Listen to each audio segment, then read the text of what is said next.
Fala pessoal, mais um vídeo aqui no canal do Mil Grau e esse vídeo é muito bacana pelo seguinte, o Roger, né, o pessoal da bancada do Sport TV vai destrinchar as táticas de Palmeiras e Fluminense e dá pra entender mais ou menos como os times se posicionam. Dá um confere aí que é bem legal. Vamos junto. Eu acho que que não elas tem têm, tanto assim, segredo, é? não. Eu acho que a gente pode mostrar a diferença das duas Bora. equipes e não os segredos. Então Eu bora. acho que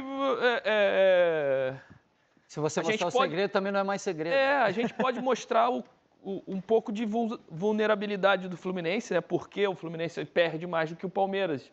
E o Palmeiras não te dá essa vulnerabilidade, né? Então desenha pra gente como o Fluminense Um de joga. cada vez, Ah, quiser montar os dois ao mesmo tempo, você que manda. é difícil depois para explicar alguma Vamos coisa. de cada vez, vamos de cada vez. Aqui você tem o André, tá jogando com o Alexander, né?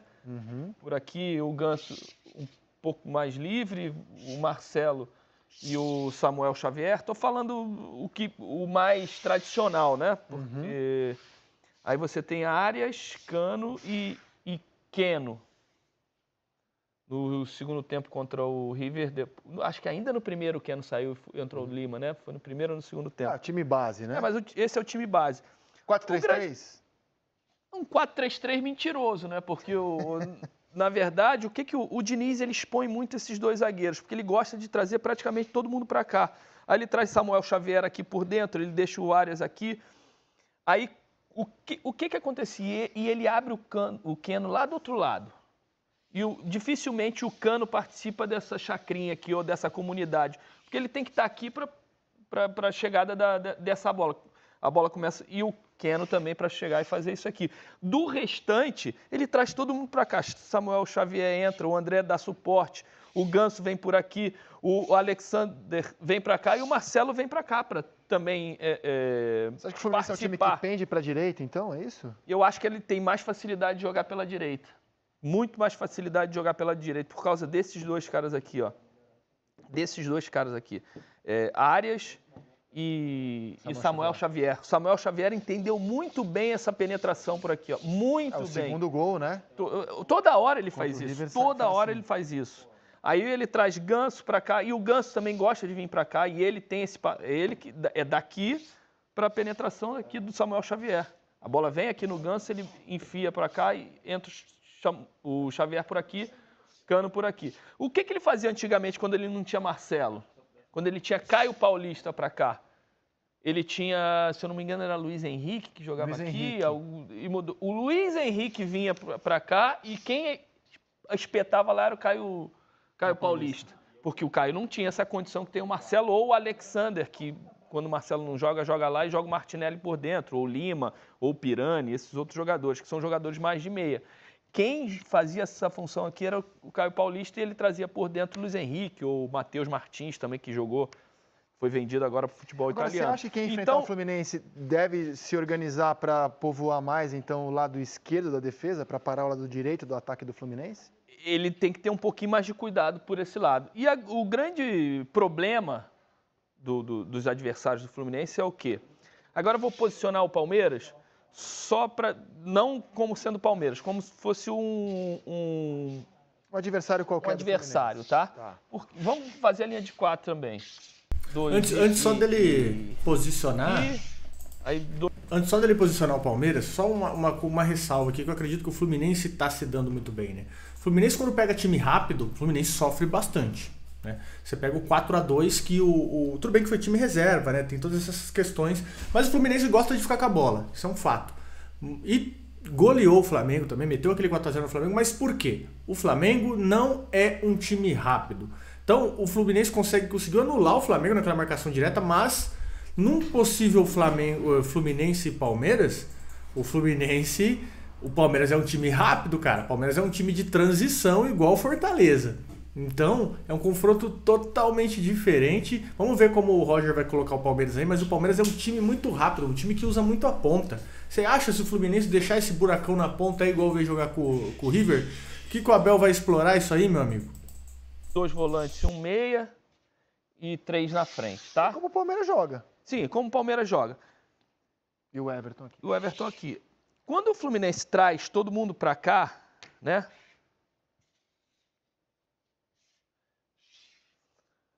Você tem superioridade numérica aqui. Rapaz, eu morro de nervoso com esse futebol sem bola de vocês. É, né? A bola tá por aqui. Bola é um detalhe. O que o time está se defendendo tem que fazer, teoricamente, é também trazer, né? Para você fechar aqui. Mas aí é tudo que o Fluminense quer, né? Que aí, olha aqui. Olha a área como é que fica. Se ele conseguir sair. E se não trouxer, você gera os espaços aqui. E aí o Fluminense entra por aqui. Esse é um grande dilema dos treinadores que enfrentam o Fluminense. Trago todo mundo para cá e arrumo essa confusão aqui, não deixa ele sair, a bola invertida, né? Ou sai daqui, essa bola chega lá, aí o Cano vai estar sozinho, o Keno vai estar sozinho, o outro jogador que tem por lá. A grande vulnerabilidade é uma bola roubada aqui. E aí conseguir ligar, fazer a ligação direto para o outro lado é onde pega todo o Fluminense desarrumado. Então esse é o segredo do Fluminense, conseguir chegar com muita aproximação e muitos jogadores num determinado setor do campo. E aí fica muito difícil. E aqui todo mundo tem qualidade, né? Ganso, Arias, Samuel Xavier que está chegando, Alexander, Marcelo que chega por aqui, o André, o que ele faz com a bola? A confiança que ele tem de girar no meio de 2, 3 jogadores, de reter a bola, de fazer esse passe curto, é muito grande. Então, o Fluminense confia muito nesses 6, 7 jogadores que ele traz para um cantinho para fazer essa movimentação de passes curtos e envolvimento. E ele vem em bloco, né? Vem todo mundo andando assim, cara. Muito difícil de marcar. A gente conseguiria mostrar o segundo gol do Fluminense contra o River Plate, a jogadaça do Cano, do Ganso para o Samuel Xavier, que mostra exatamente isso, o congestionamento do lado direito até o a infiltração do Samuel Xavier. Quando a gente procura... Eu vou desenhar o Palmeiras. Desenha o Palmeiras pra gente. O Palmeiras é o time padrão, né? É o Murilo, Gustavo, Rocha e Piquerez. Aí você tem o Zé Rafael, o Veiga e o Menino, ele fica aqui, né? Como ele dá muita liberdade pro Veiga, onde ele vai, o Menino tem que preencher do outro lado. Então, eles dois se conhecem muito bem, porque eles fazem muito isso, né? E quando posse de bola, o Menino também tem a condição de infiltração. Tá jogando com o Arthur, Dudu e o Rony. E esse jogador também, ele facilita muito o trabalho desses dois, né? Como o passe que ele recebeu para sofrer o pênalti aqui. A gente estava no outro dia discutindo quem é o cara que faz melhor esse diagonal curta no Brasil. Alguém falou assim, não, o Gabriel é perfeito nessa. Aí eu lembrei, o Rony é espetacular, né? Essa explosão que ele tem para sair entre os dois zagueiros ou entre zagueiro e lateral do adversário, ele sai 2 metros antes e chega 3 na frente, né? Porque ele é muito rápido e ele é muito inteligente para fazer esse movimento aqui. Por isso que ele se adaptou muito bem a essa função. Não é nenhum centroavante que vai jogar parado entre os dois zagueiros, mas ele foge um pouquinho dessa primeira zona, ele ganha 1 metro para trás, para poder entender e sair desse raio de marcação e também para ficar nessa comunicação visual com o meia. Essa comunicação visual é muito importante, né? De você estar esperando o movimento, mas também estar olhando para o seu companheiro para entender o momento certo de partir. E ele pode partir antes, mesmo esses dois confiam demais, porque ele sabe que o Rony, com 1 metro antes, ele vai chegar na frente. Então essa bola vai entrar com facilidade. E essas conexões, quem tiver por aqui, ou Menino ou Veiga, vai fazer um tripé. O Marcos Rocha, de muito pouco, ele faz ultrapassagem, que muitas vezes a liberdade vem para o Dudu entrar e o Piquerez passar, e aí ele desenha quase com saída de 3, né? E o Zé Rafael sempre plantado aqui. É um time mais padrão, não vai ter essa aglomerado de gente por um lado, mas eles conhecem muito bem a movimentação de cada um, né? Esses triângulos aqui, o Palmeiras faz muito triângulo, né? Triangulação, né? Aqui é Veiga, Dudu e Piquerez, aí do outro lado você tem Arthur, Menino e Rony, que sai por ali, e o Zé Rafael sempre dando esse suporte, né? É um time com menos aglomeração, mas conhece muito essas triangulações de canto de campo para acionar Rony, que tem essa facilidade de infiltração. Você está fazendo tantos elogios e merecidos ao Rony, né? Foi o 3º jogo em que o Endrick não saiu do banco. Mas vamos contar 2 com o time titular, porque o outro foi contra o Tombense, pela Copa do Brasil, o time reserva. Então são 2 jogos contra o Corinthians, sábado e ontem na Libertadores, em que o Endrick não é utilizado. E acho que é normal. O futebol que o Rony joga hoje, realmente, e ele joga melhor aqui. O problema é que o Endrick não está sendo a escolha, né? O Navarro está entrando. Exato. Contra o Tom Benz ele ficou no banco também. Foi pro banco, mas não entrou. Mas mesmo... Exato, o Navarro tem entrado. Contra sem o Rony, né? O Palmeiras ficou um tempo sem o Rony e sem o Veiga. E o acréscimo que os dois dão a esse time titular é impressionante. Mas Voltou bem o Veiga, hein? Bem demais, bem demais. Muito bem. Mas o Abel, ele encontrou uma solução criativa, né? Porque ele usava Flaco e Endrick aqui, né? Os dois fazendo muito essa...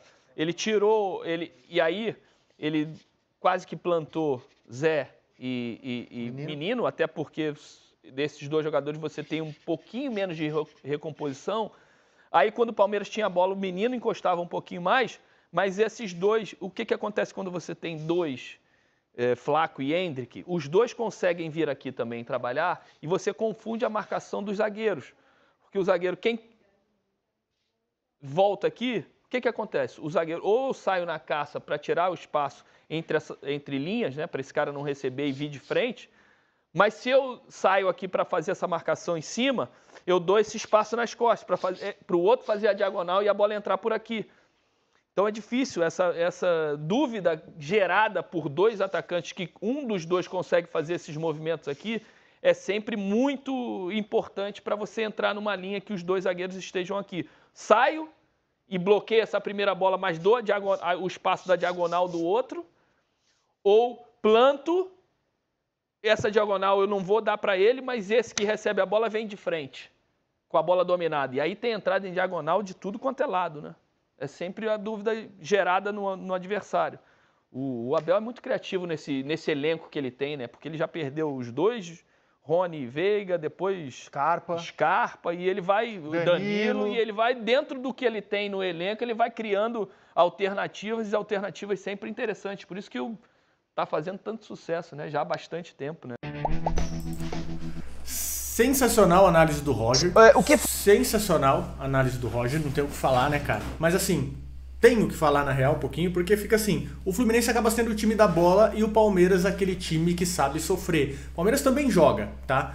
Essa última partida contra o Guayaquil, por exemplo, foi reflexo disso. O Palmeiras parecia que ia sofrer nos primeiros 10, 15 minutos de jogo, acelerou o jogo, achou o seu ritmo, acabou, sabe? O Palmeiras achou o ritmo, viu que o jogo estava confortável, sabia por onde tinha que explorar, que normalmente é o lado direito, né? O lado que o Dudu tá jogando, tá sendo muito acionado o Dudu, deu muita assistência nos últimos jogos.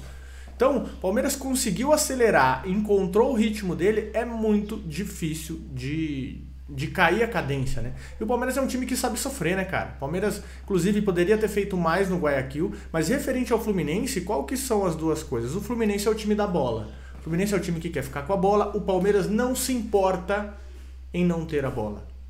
Não se importa em ficar com a bola. Fala, tá tranquilo, pode tocar a bola aí até amanhã, o Fluminense fica tranquilo, na hora que o Zé Rafael pegar, ele vai lançar pro Dudu, o Dudu vai cortar pro meio, vai tocar pro Veiga, o Veiga vai bater no gol, vai inverter pro Rony e o Palmeiras ganha de 1-0. Entendeu? Tamo felizes assim, sabe? Se esse fosse o acordo do jogo, ele poderia funcionar mais ou menos nessa didática. Isso funciona muito bem porque o Abel prioriza um jogo mais objetivo. O Fluminense, até por ser um time com a média de idade de 30 anos, né? Você imagina, você ficar colocando correria sempre nas costas do Felipe Melo, nas costas do Marcelo, ou colocar o Marcelo para jogar na intensidade que joga hoje, por exemplo, o Rafael Veiga. Tudo bem que o Marcelo tá na lateral, mas se você quiser colocar até o Ganso para jogar na intensidade do Veiga, o Ganso não consegue, cara. O time do Palmeiras é muito mais intenso do que o Fluminense. O Fluminense gosta de ter a bola, trabalha bem a bola, tem qualidade, tem mais criatividade, vamos ser sinceros aqui também.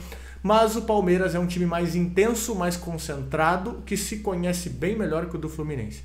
Então, é um duelo que eu tô curioso para ver, viu? Mas eu gostei muito da análise do Roger, achei que ele foi bem feliz aí na análise dele. Quero entender você, o que você achou dessa análise aí? Comenta aqui também que eu quero saber a tua opinião, e se não é inscrito no canal, já sabe o que você tem que fazer.